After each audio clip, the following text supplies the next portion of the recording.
दोस्तों, हजरत दाऊद अलैहिस्सलाम की कौम बंदर और खंजीर कैसे बनी? इस कौम ने ऐसी कौन सी नाफरमानी की थी कि जिस पर अल्लाह ताला ने उनकी शक्लों को बंदर की शक्लों में बदल दिया। बनी इसराइल पर अल्लाह ताला ने हफ्ते के दिन यानी सनीचर को मुकद्दस करार दिया था और इस दिन हर किस्म का दुनियावी काम, खुसूसन शिकार करने से मना किया था। लेकिन इनमें से कुछ लोगों ने अल्लाह के उस हुक्म की खिलाफ वर्जी की और धोखा देने के लिए एक चाल चली। ये लोग समंदर के किनारे एक बस्ती में रहते थे जहां मछलियों का शिकार उनकी रोजी का अहम जरिया था।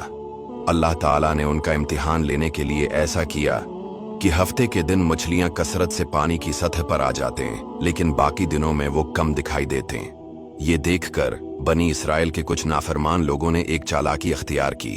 वो लोग हफ्ते के दिन जाल लगा देते और मछलियों को इसमें फंसने देते, फिर इतवार को जाकर उन्हें निकाल लेते और कहते कि हमने हफ्ते के दिन शिकार नहीं किया बल्कि अगले दिन उन्हें पकड़ा है।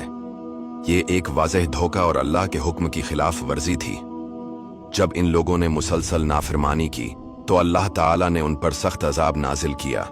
कुरान में अल्लाह ताला फरमाते हैं, और यकीनन तुम इन लोगों को जानते हो जो तुम में से हफ्ते यानी यौम सब्त के मामले में हद से बढ़ गए थे, तो हमने उनसे कहा सलेलो खार बंदर बन जाओ। प्यारे दोस्तों, ये वाकया बनी इसराइल के लिए एक बड़ी अबरत था और उनके बाकी लोगों ने उससे सबक हासिल किया। इस वाकया से मिलने वाले 3 सबक। नंबर 1, अल्लाह के अहकाम की नाफरमानी और धोखाधड़ी की सजा सख्त होती है। नंबर 2, अल्लाह ताला आजमाइश में डालते हैं ताकि वो देखें कि कौन सच्चा मोमिन है।